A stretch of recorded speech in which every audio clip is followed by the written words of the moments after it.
birth. And it's not particularly common surgery, but it is done. There's a listing of a number of doctors who perform it, usually as treatment for intractable pain, pain that won't go away.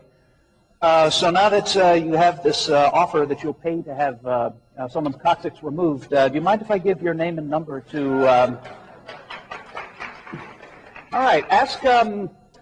the condition's called coccydynia. That's C-O-C-C-Y-D-Y-N-I-A. It's a medical condition where misalignment of the coccyx causes pain that can range from mild discomfort to continuous agony. And the success rate is about 90%. It takes a while to recover, but people generally do get better. I think my friend's certain vital functions ended up coming out unimpaired, although I couldn't really ask directly. You understand. I couldn't really ask that. All right. I have a question now that's come up in my reading.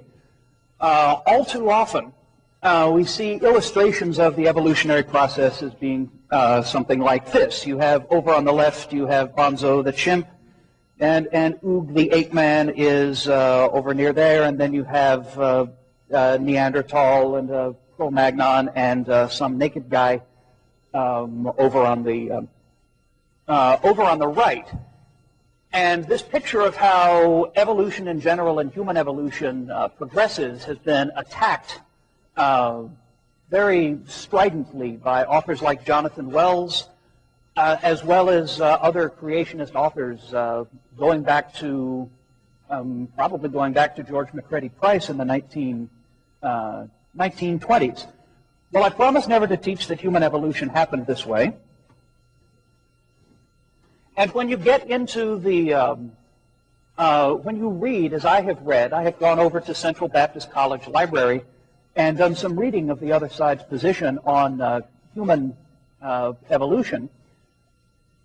The creation literature talks a great deal about how all life is divided up into individually created kinds. And Dr. Hovind gave a very fine example of how these work. You can have a dog, a wolf, and a coyote, and sure, maybe there's been a little bit of change. All three of those might have evolved from a common dog-like ancestor, but it was still a dog, not a rutabaga or some such.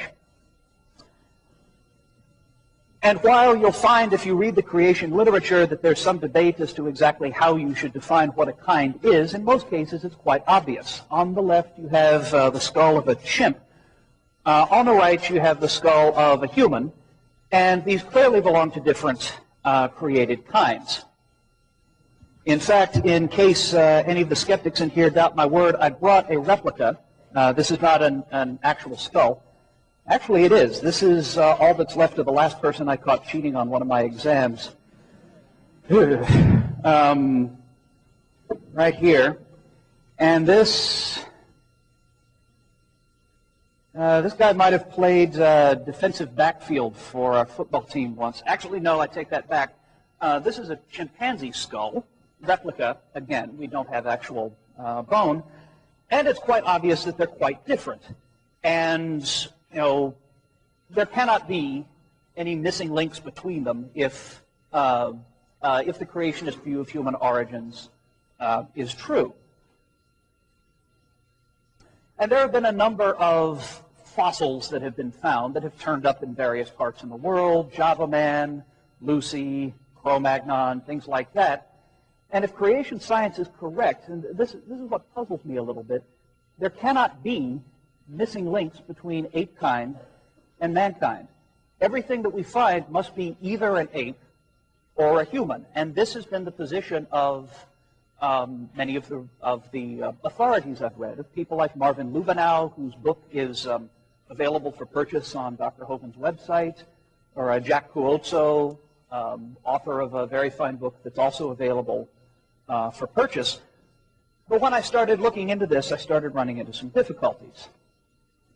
In the trade, we often refer to fossils by catalog numbers. So this is skull KNMER1470. looking a little stepped on, of course. I do hope I look that good in 6,000 years. And I'd like to compare it with another skull, skull ZKD-E3, that was also found quite some time ago. And as it happens, I have replicas available of both of these. The originals are carefully kept, but replicas are generally available for study. And for the record, this one at least I purchased with my own funds, so your tax dollars did not go into using this as an indoctrination tool. You're welcome. So if we compare these, as we know, they must be either clearly ape or clearly human. There was a creationist writing in the 70s, it might have been Kelly Seagraves, I forget, who mentioned that the more difficult it is to determine the boundaries between created kinds, the more evolution is going to look like as if it's true. So it should be obvious as to what is an ape and what is a man. If you purchase this book by Jack Cuozzo called Buried Alive, he is I believe is an orthodontist. He has a great deal of experience with skulls and with bones. And according to him, they're both essentially apes. They've got small brains. The one over on the left has a brain size of about 750 cubic centimeters. That's roughly half of your own. And he considers both of these to be basically funny-looking apes. Marvin Lubenow, on the other hand, author of a book Bones of Contention, which is a very fine book, very fine review of the fossil record, human fossil record, from a creationist viewpoint, has placed both of these in as man. A researcher by the name of A.W. Mellert considers the one on the left, KNM-ER1470, to be an ape, and the one on the right, the ZKD skull, to be a man.